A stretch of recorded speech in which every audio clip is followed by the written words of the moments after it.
Welcome everyone, welcome to my podcast. This is one of my favorite part of the podcast, these series that I'm currently doing, which is the misinterpretations of spirituality.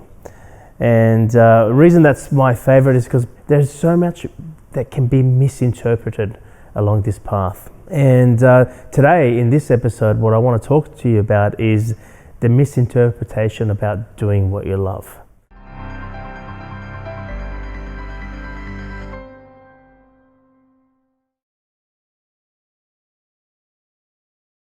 I've been speaking for, well within 15 years now.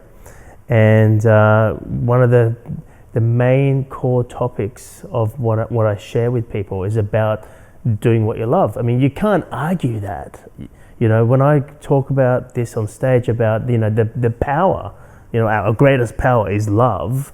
If you were to do what you love, then I guess that's going to really, change your life. It's going to really change your experience of your life.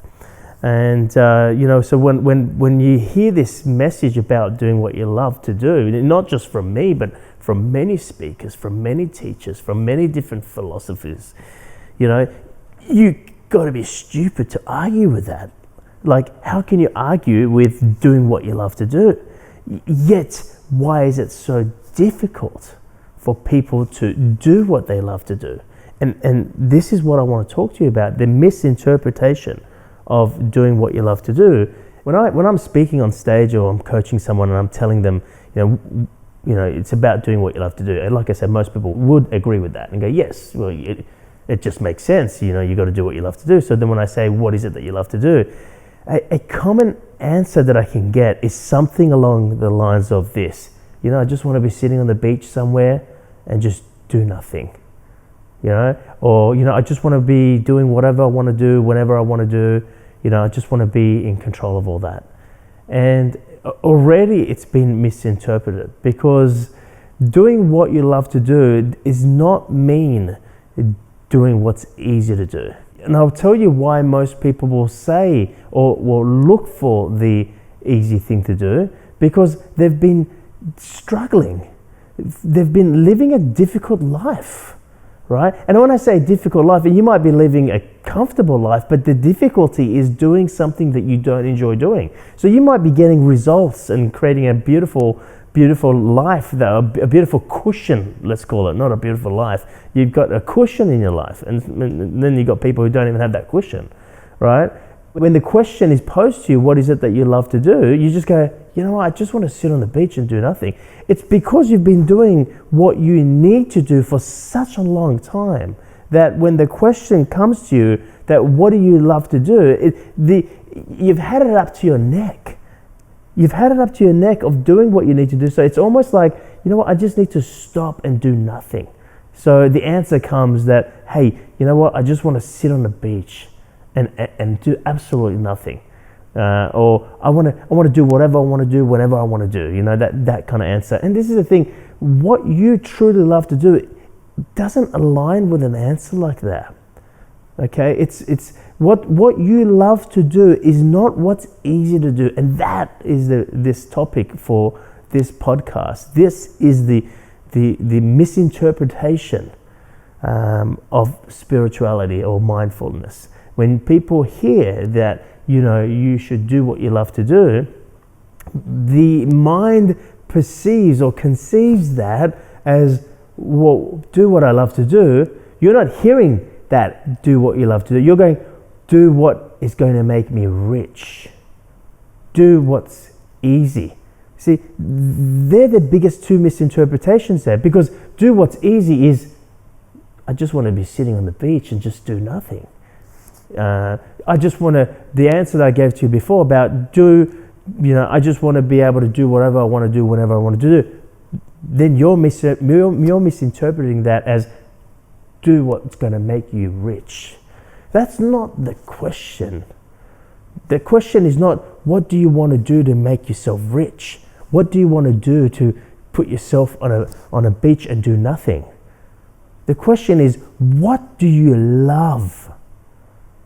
You got to really stop and listen And don't let your mind kick in to find the answer that you perceive is the immediate answer, which is, what is it that I want to do that's going to create me to be sitting on a beach and do nothing? So that's the first thing that I wanted to talk about in the misinterpretations of doing what you love to do. So doing what you love to do is not easy. Does not mean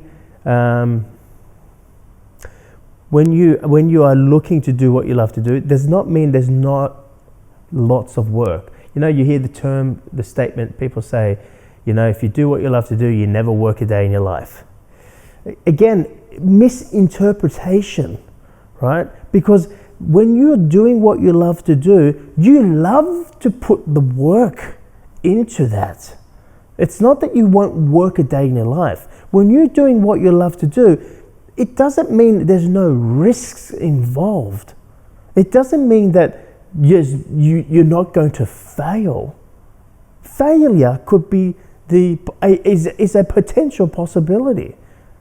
And you think to yourself, well, why would I do what I love to do if I would fail? Nobody said do what's safe to do. It's do what you love to do. Okay, then why would I do what I love to? Because you feel alive. It's not about the outcome or the result. Although we continuously measure, you know, what we do by what outcome or result gets created. It's that when you're doing what you love to do, you're alive. And if you even think to yourself about this, you want that outcome or result so that you can feel alive. You want to be in that position to do whatever you want to do, whenever you want to do, because that kind of makes you feel alive. You want to be able to sit on the beach and do nothing because you can finally be at peace and feel alive. You know, like the thing is, right, we are looking to do the things that we love to do so we can feel alive, but we are looking and measuring the aliveness that may come from us doing that in the outcome and results. But when you truly do what you love to do, you feel alive in the person that you're being when you're doing that. So it's not about the outcome and result, although, you know, some wonderful outcome and results may present themselves to you when you are doing what you love to do.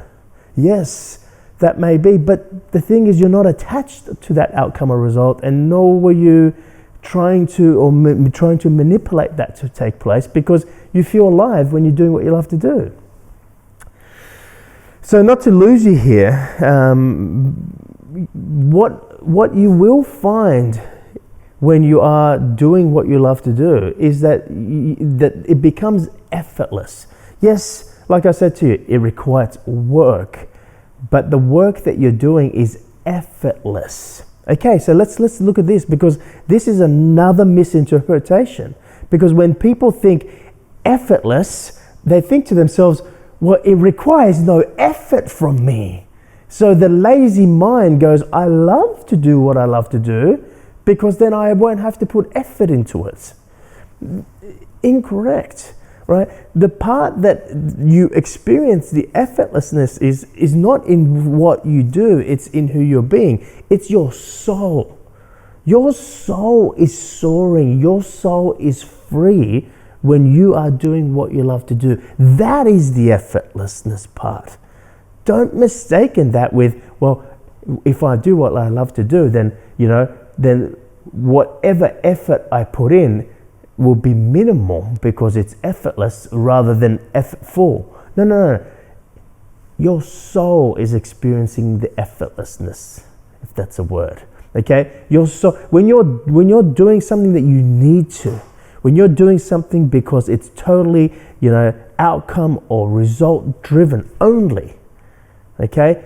Your soul experiences a heaviness. That's called the effortful experience. So don't mistake this statement of being effortless or effortful as something that is experienced through form, through the physical. No, through the physical, right? This is the thing.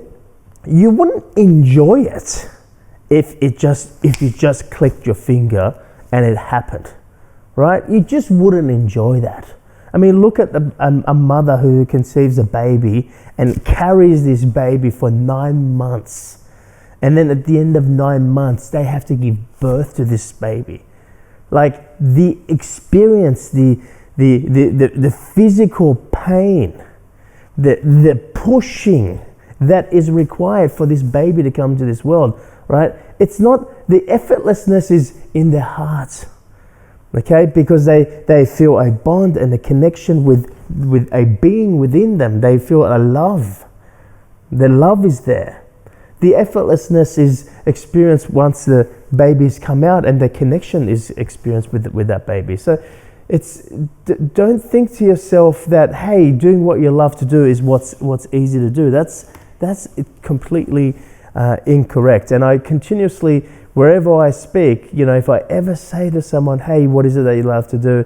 You can just see their mind just back flipping and forward flipping, and there's a monkey in their mind thinking to themselves, oh, I've had a hard life. I just want to do what's easy to do. So to wrap up this podcast, what's important for you to understand here is that don't be afraid of hard work.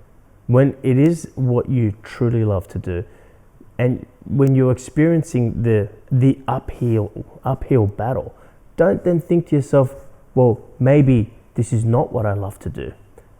Now, I will pose the other side of the coin here, where you will sometimes experience in life doing something and it is a continuous uphill battle continuously, but your soul is not feeling free in this, right? You're having the uphill battle, like on the physical realm, in the story, there is this uphill battle, but your soul doesn't feel light. That's when you're probably not doing what you truly love to do. Okay, so at that time, it's probably wise to give up and start again. It's wise to give up and go back to a blank canvas and go, what is it that I really love to do, right? But on the flip side of that coin, when you're experiencing yourself having difficulties, having the uphill battle, but your soul feels alive in that, keep going, okay? It's not meant to be just easy. The process here is what this idea of doing what you love to do is about. People think it's about the outcome or the result. It's within the process. It's the process is creating space. It's making you bigger. It's making you into the bigger person, into the bigger mindset, in order for you to be able to live what it is that you love to do. So to wrap this podcast up, remember that when you're doing what you love to do, it doesn't mean it's easy. It doesn't mean, and yes, it means it's effortless, but the effortless is not what most people think. The effortlessness is about the internal process. Internally, you feel alive. I'm going to give you an example. It's something that you could relate to. When you are experiencing yourself going to the gym, all right. If you love going to the gym, you've decided to do it, and it's something that you decided to do, and therefore you're doing it.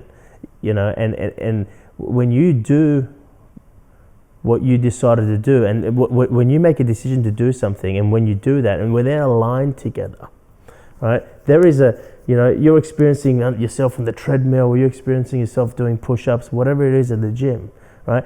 It's difficult, but you feel good, right? You feel good about it when you're doing it. You feel good about it after you've done it, right? There is a lightness in you, but there is a physical difficulty that takes place.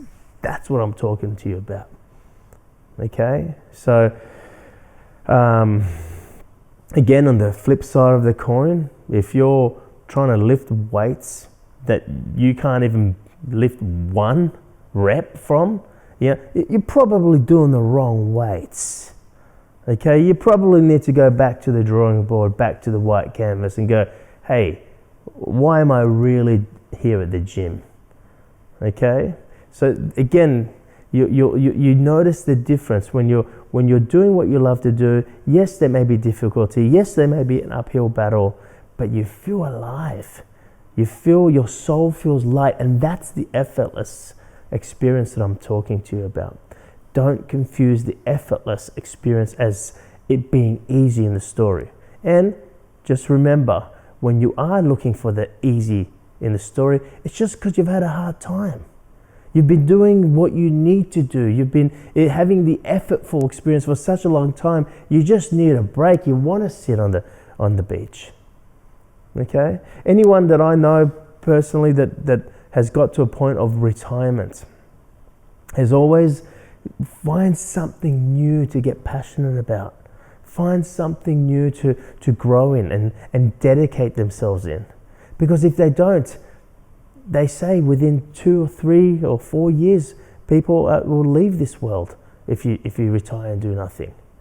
You're not here to do nothing, right?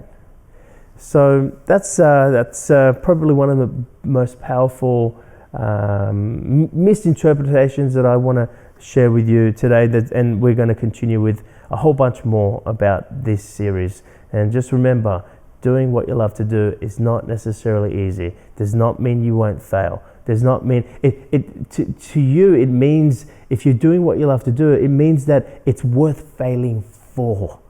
Like it's not like you're thinking to yourself, geez, what if I fail? It's like you've already failed if you haven't done it. Like it's worth putting yourself and dedicating to yourself to this for this thing because it's worth failing for. It's a different mindset. Thanks for joining me on this podcast.